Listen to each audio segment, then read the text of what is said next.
California eviction rules changed overnight. 10 days can save your home. AB 2347. Voiceover video script. US English. Quick disclaimer. This is educational content, not legal advice. Eviction rules can vary by county and city, and your facts matter. If you're served with eviction papers, contact a local tenant attorney or legal aid immediately. You open the door, there's a stack of papers, or a stranger hands you an envelope and says, "You've been served." Your brain goes blank. You start bargaining, you start panicking, you start texting the landlord like, "Please, I'll pay next week." And that's exactly how tenants lose in California. Not because they're wrong, because they freeze, because they miss a deadline, because they don't respond correctly.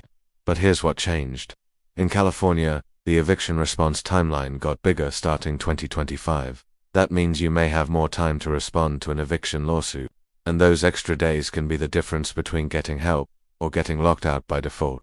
So in this video, I'm breaking down what an eviction lawsuit actually is, what 10 days really means, the 5 biggest mistakes tenants make, what to do in the first 24 hours, and the exact copy-paste messages you can use today. Let's go. 1. First, notices and lawsuits are not the same thing. California renters mix these up constantly. A notice is a warning. A lawsuit is the real attack. A landlord can give you a notice like pay or quit cure or quit, but the moment you reserved with a court case, an unlawful detainer, your timeline is now controlled by the court. That's when your response deadline matters. So step 1 is naming the situation. Ask yourself, did I get a notice? Or did I get court papers? Court papers usually look official. They often mention summons, complaint, unlawful detainer, and they come with case info and court names. If it's court papers, stop negotiating first. Start protecting yourself first. 2. What changed in 2025? More time to respond, but only if you use it for years. California's eviction lawsuit response window was extremely short. Tenants got served and had to respond fast, sometimes before they could even find help. Starting in 2025, California expanded the tenant response timeline in many cases. People summarize it as 5 days became 10 days. Here's the key point. More time doesn't mean you can wait. More time means you have a better chance to find legal aid, file the response correctly, gather proof, negotiate from a stronger position. But if you still do nothing, you can still lose by default. And default is the fastest eviction in the system. 3. The eviction process is a speed trap. Eviction cases move fast. Landlords and property managers know the system. They know which forms to file. They know how to pressure you. Tenants often think, "I'll explain at the hearing." But your first battle is not the hearing. Your first battle is the response. If you miss the response deadline, the landlord can ask the court for a default judgment that can lead to a lockout. So the goal is simple. Don't lose on paperwork. 4. The 5 biggest tenant mistakes. Don't do these. Here are the 5 ways renters accidentally evict themselves. Mistake number 1. Negotiating instead of responding. Tenants think a text conversation can replace a court response. It can't. You can negotiate and respond, but never negotiate instead of responding. Mistake number 2. Assuming you'll get a court date before you have to act. In many cases, your deadline comes first. Court dates come later. Mistake number 3. Paying money without getting anything in writing. Some landlords accept partial payment and still push the case. Some take money and call it use and occupancy. If you pay, get it in writing. What does the payment do? Does it stop the case? Does it waive the notice? Does it create an agreement? No writing, no protection.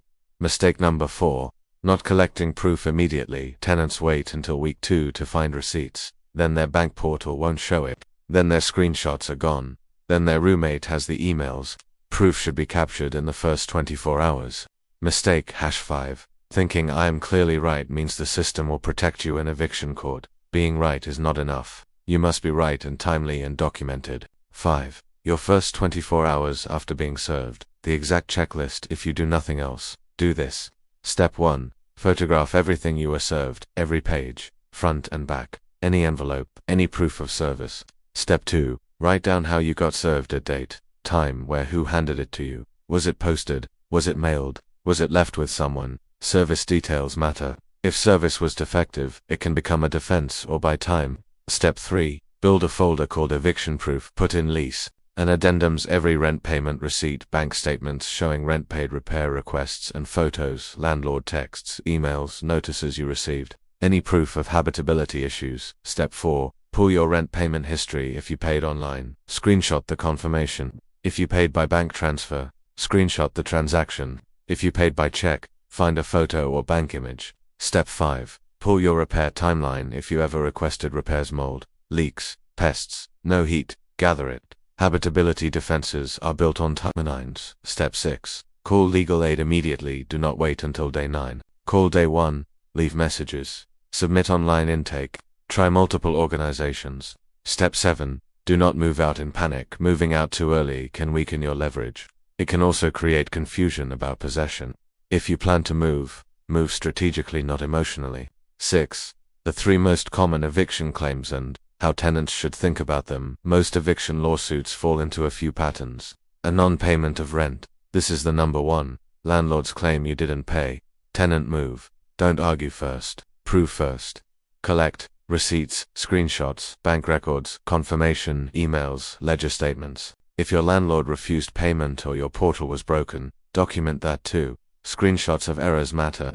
Emails saying the portal is down matter. Lease violations, noise, unauthorized occupants, pets, parking, conduct, tenant move. Get the exact allegation, get the dates, get the evidence. A vague claim like you violated the lease is not a story, it's a threat. Force specifics in writing.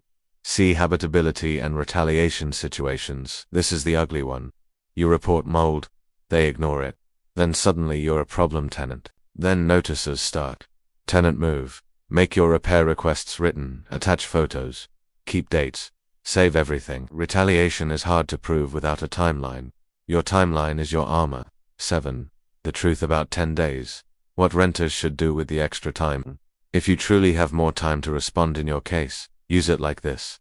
Day 1 to 2. Capture proof, contact legal aid, read every page of the summons, complaint. Day 3 to 5. Draft your response, identify defenses, request help from tenant clinics. Day 6 to 8. Finalize forms, file correctly, serve required copies if needed. Day 9 to 10. Double check that your filing was accepted, keep proof of filing because the system punishes last-minute chaos. 8. Settlement is a weapon. If you negotiate from a strong position, a lot of eviction cases end in agreements, stipulations, payment plans, move-out timelines, but tenants get trapped when they sign under pressure without understanding.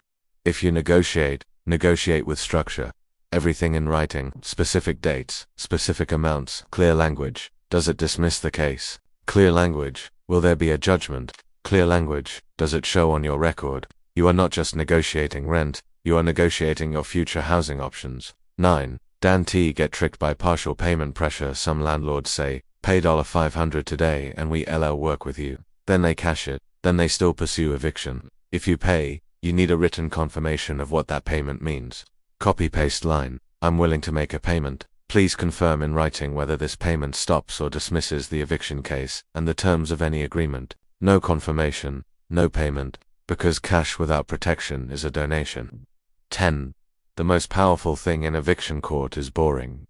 Documentation. Tenants want a dramatic argument. Eviction court rewards boring proof. The landlord says they didn't pay. You show receipt, bank record, confirmation, emailed. The landlord says they refused access. You show text confirming your availability, email asking for a window. The landlord says they're a nuisance. You show no prior notices, no police calls, no documented complaints. Documentation turns fear into leverage. Now here are the copy-paste messages. Use these exactly. Keep them calm. Don't insult. Don't rant. The goal is a clean record. Copy-paste number 1. Served with court papers. Hi. I received the court papers today. Please confirm whether you are willing to pause settlement discussions until I have reviewed the filings and spoken with legal aid. I will respond in writing. Copy-paste number 2. Requesting a full rent ledger. Hi. Please provide my full rent ledger, including all charges, credits and payments applied, and the dates each entry was posted. Copy-paste #3. Portal or payment issue documentation. Hi. I attempted to pay rent on date time, and encountered issues with the payment method portal. Please confirm in writing how you want payment delivered, and confirm that payment will be accepted. Copy-paste number 4. Repair timeline and habitability. Hi. I am requesting repair of issue. Attached are photos and dates. Please confirm the date, time a repair professional will access the unit. Copy-paste number 5. Settlement terms clarity. Hi. Please confirm the proposed settlement terms in writing, including whether the case will be dismissed, whether there will be any judgment, the payment schedule if any, and the move-out date if any. Copy-paste number 6, proof of service details for my records. Please confirm how and when you believe service was completed, including the date, time, and method. Now let's talk mindset. California renters don't lose because they're always wrong. They lose because they're rushed.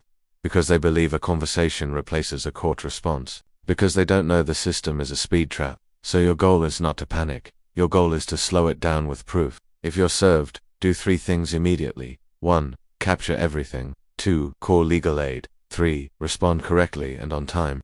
And if you're not served yet, here's prevention. Prevention step 1. Save every rent receipt. Screenshot every confirmation. Save it to a folder. Prevention step 2. Request repairs in writing photos, dates, specifics. Prevention step 3. Don't accept verbal deals if your landlord says, "It's fine," reply, "Thanks, please confirm that in writing." Because in court, the landlord's memory is not evidence. Your writing is. One last thing. If you're watching this because you're scared, you're not alone. Eviction is one of the most stressful things a person can face. But you still have power.